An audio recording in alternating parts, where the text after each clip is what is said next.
माझ्या प्रियांनो, कसे आहात? छान आहात ना? आनंदात आहात ना? येशू ख्रिस्त आपल्यासोबत असला की नेहमी आनंदीच राहायला हवे. म्हणूनच प्रभू आपल्याशी दररोज बोलतो.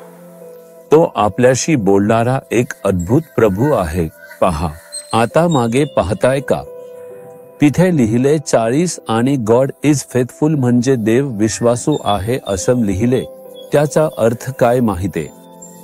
1978 पासून 2018 पर्यंत म्हणजे 40 वर्षे. 1978 जीसस रिडीम्स मिनिस्ट्री गट म्हणून सुरू झाला. 2018 मध्ये 40व्या सेवेला वर्ष साजरे करताना या सेवेला स्मरण म्हणून हे कार्य केले गेले आहे. यातून काय शिकून घेतलं असं विचाराल? आपली कौशल्य, आपली मेहनत, आपला प्रयत्न, आपले सहन केलेले कष्ट हे काहीच कारण नाही. यासाठी एकमेव कारण म्हणजे देव विश्वासू आहे. त्यांनी मला वचन दिलं, मी तुझ्या मार्गदर्शन करीन. तो वचन पूर्ण करण्यात तो खरंच खरे ठरले आहे.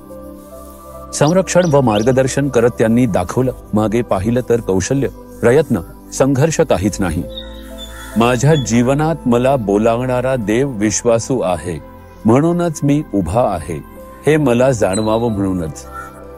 ही सेवा देव विश्वासू असल्यामुळेच आहे. ही सेवा आशीर्वादितपणे टिकून आहे हे दाखवण्यासाठीच हे इथे लिहून ठेवले आहे. तोच परमेश्वर तुमच्यासाठीही विश्वासू आहे आणि तो विश्वासू असल्यामुळेच आपण स्थिर आहोत. हे लक्षात ठेवून आपण आपल्या परमेश्वराची स्तुती केली पाहिजे, बरोबर ना?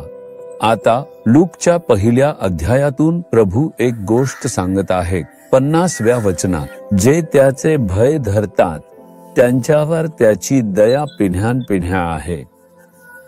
देवाची दया ही फार महत्वाची आहे.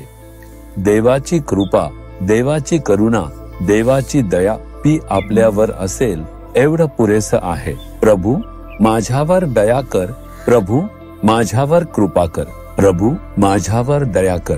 मग देवाची ती दया आपल्यावर असते. पहा, तो दयाळू देव आहे, पण त्याने आपल्यावर दया दाखवावी लागते. खरंच मग देवाची दया पिढ्यानपिढ्यांना मोठा आशीर्वाद घेऊन येते. जे लोक देवाला भीती बाळगतात आणि त्याच्या मार्गाने चालतात त्यांच्यावर देवाची दया पिढ्यानपिढ्या राहते का?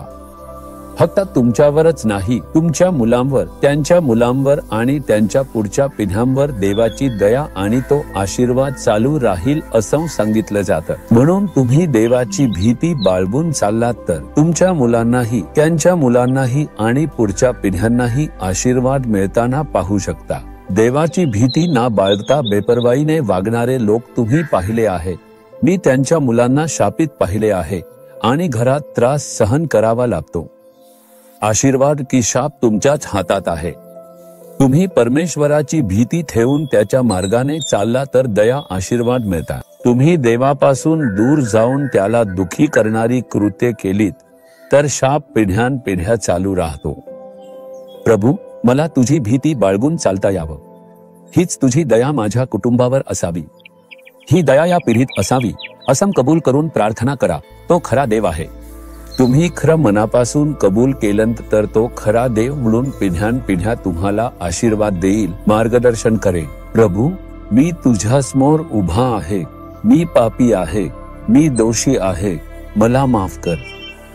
मला तुझी भीती बाळगून चालावं आणि तुझ्या मनास तुझं दयाच आम्हाला, आमच्या कुटुंबाला, मुलांना आणि नातवंडांना हवी आहे. ती दया पिढ्यानपिढ्या चालू राहावी म्हणून मी प्रभूला भीती बाळगून चालण्याचं कबूल करतो. येशूच्या नावाने प्रार्थना करतो. आमेन, आमेन.